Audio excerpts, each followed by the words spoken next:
سلام دوستای عزیز، امید که جور صحتمند باشین. امروز باز بخیر پلان گرفتیم. واه واه واه واه واه. میرخیل صاحب کجا روان هستی؟ گلغندی؟ بند شاواروس هم بریم؟ میریم چرا نمیریم؟ جواب هستی. این هم سرک عمومی که 18 ولایت وصل میکنه. دیگه همراه دوستا هستیم. بچه ها تیمار درخت برای یک امید. اینی هم موترهای 580 است که کلشان طرف مزار میره.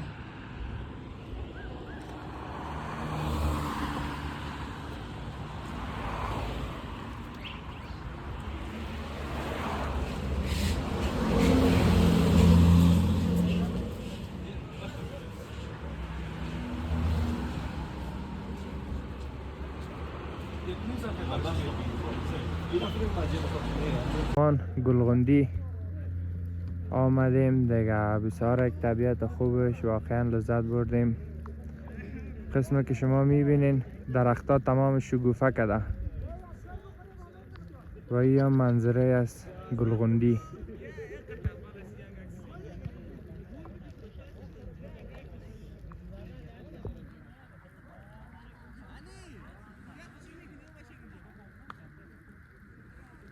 باش که بچه هم صدا دارن بریم چی میگن.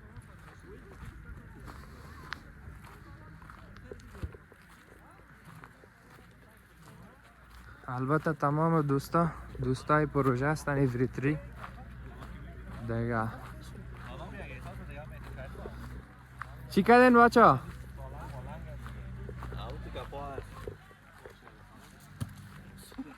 دکتر جان چی گپ است؟ عکس بگیرم؟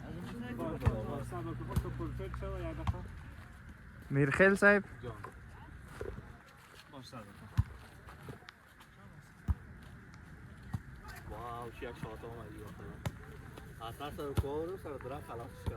بیشک حالا واقعا منظرش بسیار خوبش هسته، بی‌نظیر از بی‌نظیر. ما او دفعه آمده بودم شیخ صاحب دیگه، بسیار لذت خاص داشت. همون روز هم هوا همونطور بود.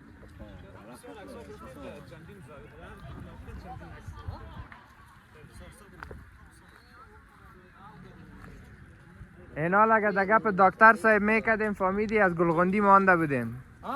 اگر در گپ دکتر صاحب میکردیم از گلغندی مانده بودیم. کدام گپ شد؟ گفت که میریم طرف بند، نه بند شاواروس. خیر یک نیم ساعت ما وقت میشدیم چی گپ است بگم؟ میخواه نه بعد از اینجا که بریم باز میشه، اینجا نمیشد. از اینجا که خلاص شد باز میریم. سلام علیکم دوستان عزیز، ان شاء الله خوب باشین. انیل جان اندیوال ماست که ماشاءالله همیشه در جای ما را چکر برده و راستی هم یک راهنمای بسیار خوب بوده. هر جا کردیم استیک خود است. خیر ببینه در استیک شما میمونه اما خوب چی میاد درود واری کار میکنه. در موقع دیگه باشین تصویرتان میاد. و ماشاءالله دوستا گرچه ما درباره اینجا نمیفهم که درخت‌ها اینجا طبیعی است یا یکی را مثلا شاروالی شانده. ما شوندیم ما هر کس بخاطر که درخت ما شوندیم دیگه کس شونده. نه والا. تو با راستی هم خیلی خیلی درختایی که منو مراد میکنن یا شونده. والا همونطور یک جای دیگر هم میتونیم زیر نظر بگیریم بخیر. این هم تو مثلا نواحی دیگه در کابل هم که مد نظر گرفته شود که نمی رقم تفکر جور شود. هدف ما رو به دوستا ما این همه چیز است. تابعی که قابل استفاده جایی که به حساب به درخت را دارن. ما تا جای شنیدیم گلغندی یک زمان نام تک یک تپی بوده که درخت نداشتن. دیدم چند سال آخر به حساب درخت شانده شده و امروز یک جای بسیار تفریح به مردم تبدیل شده، آب و هوای بسیار خوب داره. این کار ان شاء الله که عملی میکنیم. بخیر ان شاء الله. دوستای عزیز اینمی رقم بخیر که در کابل ما در نخست شروع کرده بودیم. یکی از اهداف ما هم اینمی بوده که در پلی از که جایی که میریم که اونا تفریحی هستن اونجا ما درخت حفظ کنیم و یکی از مشکلات را که ما دیده بودیم کمبود درخت بود که اون کار ما میکنیم. یک موضوع دیگه هم اینمی است دوستای عزیز که پلاستیکی که ما در اینجا مندازیم هیچ وقت طبیعت اینجا تجزیه نمیشه. صدها سال اینجا خواهد ماند. یک محیط بسیار زیبا هست و متاسفانه میبینیم که هر طرف پلاستیک کثیف ساخته. این پلاستیکا رو خواهیم ما و شما اینجا مندازیم. درست کاش که کم یک پلاستیکای کلان کس یا رنگ هر کس در موتر خود که اینجا چکر میکرد خود بیاره، اما کثافات آشغالی که میمونه از نور در اون پلاستیک پرتین و برین در جای مناسب پرتینش. در این قسمت ما میخوام یک پیام خود به همراه شما عزیزان به اشتراک بگذارم. در قسمت فرهنگ حفظ محیط زیست، جمع‌آوری کثافات و انداختنش در زباله‌ها و جای مخصوصش خوب است که توجه داشته باشیم. دقیق، سایه‌ای که تشریف دقیق. آوردیم سایه مقبول است، ولی با انداختن کثافات و زباله‌دانی‌ها طبعا که زیبایی ساحه بیشتر از بین میره. پس از طریق این ویدیو ما می‌خوایم یک پیام خدمت شما عزیزانی که ویدیو ما رو تماشا می‌کنید تقدیم کنم که لطفاً در قسمت توجه داشته باشین. و یک گپ دیگه که توجه من جلب کرده است که در سایه گلگوندی بعض ساحه‌ها هنوزم به غرس درخت نیاز داره. بعضی قسمت‌ها خالی است. در این قسمت شاید ما بتونیم سهم داشته باشیم، بعضی درخت‌های ارغوان در این قسمت غرس کنیم. دیگه ان شاء الله داینده پلانا رو می داشته باشیم، منتظر ما باشید. البته گلای درخت‌ها رو می‌بینید دوستا. ما از این درخت‌ها قصد کردیم. کورتی سخی جایی بود که اولین بار درخت‌های امی چی می بنامش ارغوان قصد دیگه کجا ارغوان داریم بچه‌ها؟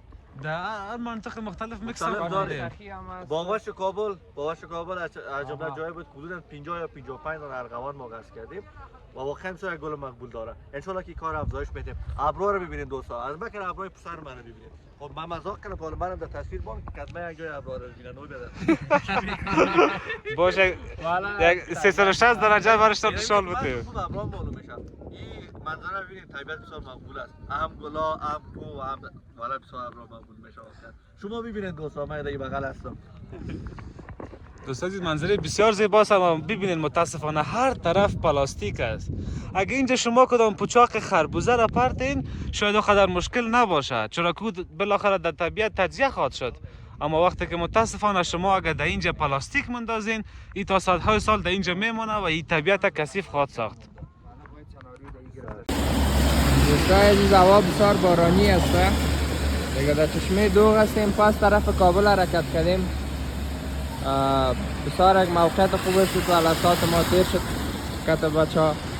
دیگه فعلا هم طرف کابل روان هستیم، منتظر از این هستیم که یک بولانی و سمبوسه بخوریم میریم.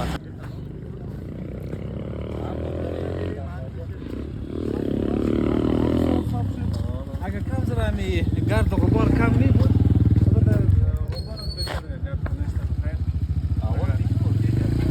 بچه ها همینجا یک دست بالا کنین. هوا بگی فورکی شده اصلا واقعا بسیار خوبش شده. امیدوارم تا یک تنگی گرفت اون طرف اتای کنید.